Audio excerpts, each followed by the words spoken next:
தமிழ்நாட்டில் சட்டம் ஒழுங்கு சீர்கேட்டுக்கு காரணம் நான் இல்லை, முந்தைய திமுக ஆட்சிதான் காரணம், என் மீது வீண் பழியை போடுகிறார்கள் என்று முதலமைச்சர் திரு விஜய் அவர்கள் பேசியிருக்கிறார். உண்மை என்ன? திருச்சியில் நன்றி தெரிவிப்பு கூட்டம் என்ற பெயரில் நடந்த இடைத்தேர்தலுக்கான பிரச்சார யுத்தம். 6 சிலிண்டர் 2500 ரூபாய் உரிமை தொகை, பெண்கள் பாதுகாப்பு, வேலையில்லா பட்டதாரிகளுக்கு 4000 என அறிவிப்புகளை பற்றி பேசுவார் என்று பார்த்தால் அதை பற்றி பேசவே இல்லை. ஏன் பேசவில்லை? தொடர்ந்து பத்திரிகையாளர் சந்திப்பையும் தவிர்ப்பதற்கான காரணம் என்ன? பார்க்கலாம் இந்த காணொளியில். Periyar Maniamai Institute of Science and Technology, Tanjavur. ECE with specialization in AI and ML, IoT, robotics and industrial automation. ஆச்சி மசாலா. எந்த சமையலும் ருசி தேடும் ரகசியம் 20 ரூபாய். உலக தமிழர்களுக்கு வணக்கம். இது கிங் டிவி.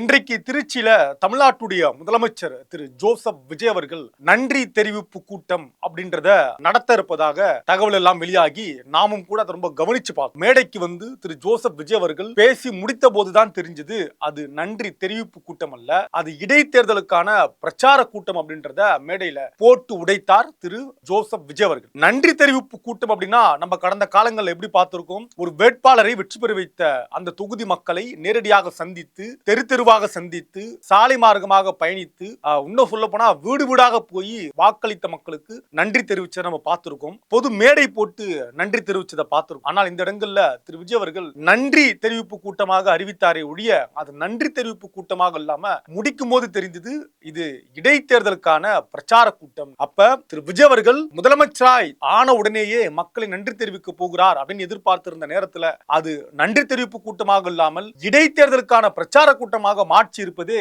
பலருக்கு பல அதிர்ச்சி கொடுத்திருக்கு. உள்ளபடியே விஜய் மிக சிறப்பாக அரசியலை செய்கிறார் அப்படின்றத நம்ம இதுல புரிஞ்சுக்கணும். ஆனால் திரு விஜய் அவர்கள் தவற விட்டு விடும் எங்க, அதுதான் இங்க பிரதானமாக சமூக வலைத்தளங்கள்ல பேசு பொருளாக மாறி இருக்கிறது. என் மீது பழி போடுகிறார்கள் எதிர்கட்சியும் மற்றும் சிலரும் திரு விஜய் அவர்கள் பேசியிருக்கிறார். எது பழி போடுறதா சொல்றாருன்னா, தமிழ்நாட்டுல இன்னைக்கு சட்டம் ஒழுங்கு சீர்கெட்டு இருக்கு அப்படின்றத எங்கேயுமே திரு விஜய் அவர்கள் மறுக்கல.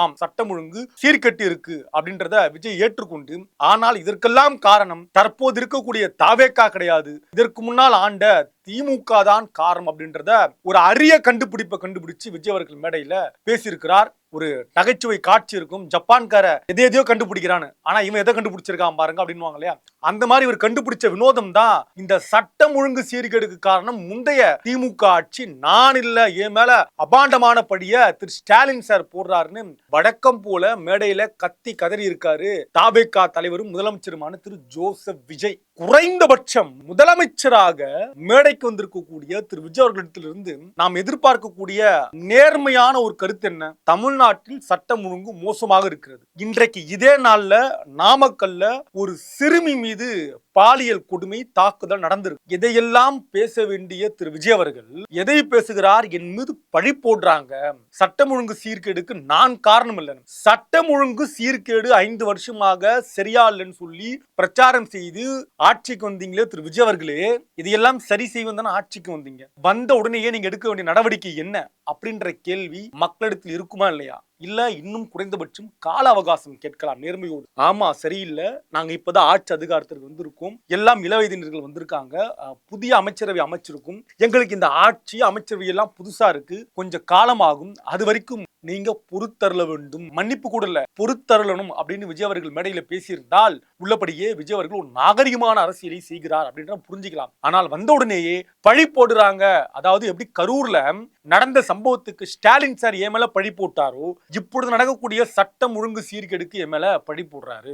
எதிர்கட்சியாக இருந்து என்ன செய்ய வேண்டுமோ அதை தான் இன்றைக்கு திமுகவும் அதிமுகவும் மற்றவர்கள் செய்ய நம்ம கவனிக்க முடியுது. ஆனால் இந்த எதிர்கட்சி அரசியலையே வன்மத்தோடு அணுகி இருக்கிறார் திரு விஜய் அவர்கள் அப்படின்றத நாம் இந்த மேடை பேச்சு மூலமாக பார்ப்பதாக தான் சமூக வலைதளங்கள்ல இன்றைக்கு கருத்து பகிரப்படுகிறது. திரு விஜய் அவர்கள் எதை பேசியிருப்பார் அப்படின்னா, சட்டம் ஒழுங்கு சீர்கேடு ரொம்ப மோசமா இருக்கு. நேற்று முன்தினம் கூட ஒரு 16-17 வயது ஒரு சிறுமி மேல காரை ஏத்தி ஒரு கொலை சம்பவம் நடந்திருக்கு. அதை பற்றி திரு விஜய் அவர்கள் மேடையில பேசுவார், வருத்தம் தெரிவிப்பார். கடந்த சில நாட்களாக சிறுவர் சிறுமி சென்னையில ஒரு சிறுவன் மீது, கோயம்புத்தூர்ல ஒரு சிறுமி மீது என்று ஒரு பாலியல் தாக்குதல் நடந்து அங்க ஒரு கொலை நடந்திருக்கு. இந்த இடத்துல சிறுவன் தாக்கப்பட்டிருக்கிறான், பாலியல் சீண்டல். அதை பற்றி திரு விஜய் அவர்கள் மேடையில பேசுவார் அப்படின்னா அதை பற்றி திரு விஜய் அவர்கள் பேசல. மேகதாது பிரச்சனை கொழுந்து விட்டு எரியுது, இன்றைக்கு முக்கியத்துவம் வாய்ந்த பிரச்சனையா பார்க்கப்படுது. அதை பற்றி திரு விஜய் அவர்கள் பேசுவார் அப்படின்னா அதை பற்றி திரு விஜய் அவர்கள் மேடையில பேசல. இந்த சிங்கப்பெண் படை ஏன் தள்ளி போச்சு அமைக்கிறதுல என்ன காரணம், அதை பத்தி விஜய் பேசுவார்னா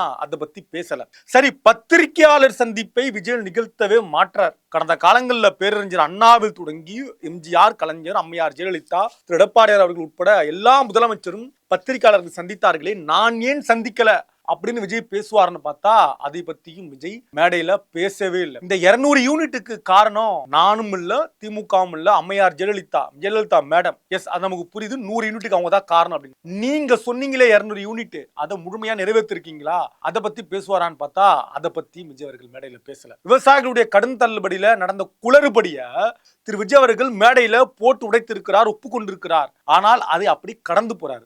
நிதி நெருக்கடியா இருக்கு, நாங்க வந்த உடனே இன்னும் சில காலம் எடுத்து சரி பண்ணுவோம் அப்படின்றதைய மேடையில விஜய் அவர்கள் பேசியிருக்கிறார். அது என்ன நிதி நெருக்கடி அப்படின்றத பத்தியும் விஜய் அவர்கள் முழுமையாக பேசல. பகிரங்கமா விவசாயிகளிடம் திரு விஜய் அவர்கள் மன்னிப்பு கேட்கல. ஒட்டுமொத்தமாக இவர் ஆட்சிக்கு வந்து இந்த 20-22 நாள்ல நடந்த இந்த குளறுபடி எல்லாம் எதனால நடந்திருக்கு, நாங்க என்ன நடவடிக்கை எடுத்திருக்கோம் அப்படின்றத பத்தி விஜய் மேடையில பேசுவாரான்னு பார்த்தா அதையும் விஜய் அவர்கள் பேசல.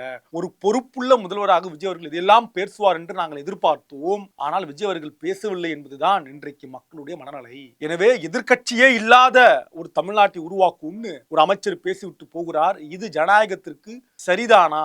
இது ஜனநாயகத்துடைய முரணாக பார்க்கப்படுகிறது. எதிர்க்கட்சியே எனக்கு கிடையாது, யாருமே இல்லை என்று கடந்த காலங்களில் அம்மையார் ஜெயலலிதா அவர்கள் பேசிய இதே சட்டமன்றத்தில் தலைகீழ் மாற்றம் பிறகு நடந்தது என்பதை இவர்கள் புரிந்து கொள்ள வேண்டும் என்பதுதான் மக்களுடைய பெரிய எண்ணமாக இருக்கிறது. ஒட்டுமொத்தமாக நன்றி தெரிவிப்பு கூட்டமாக இருக்கும் என்று எதிர்பார்த்தால் அது இடைத்தேர்தலுக்கு பிரச்சார கூட்டமாக மாறி இருப்பதாகவும் நம்ம பேசல, மக்கள் தான் பேசுறாங்க. தொடர்ந்து பார்க்கலாம். இது கிங் டிவி. நான் உங்கள் தமிழ்மாறன். நன்றி, வணக்கம். Periyar Maniammai Institute of Science and Technology, Tanjavur. ECE with specialization in AI and ML, IoT, robotics and industrial automation. ஆச்சி மசாலா. எந்த சமையலும் ருசி தேடும் ரகசியம்.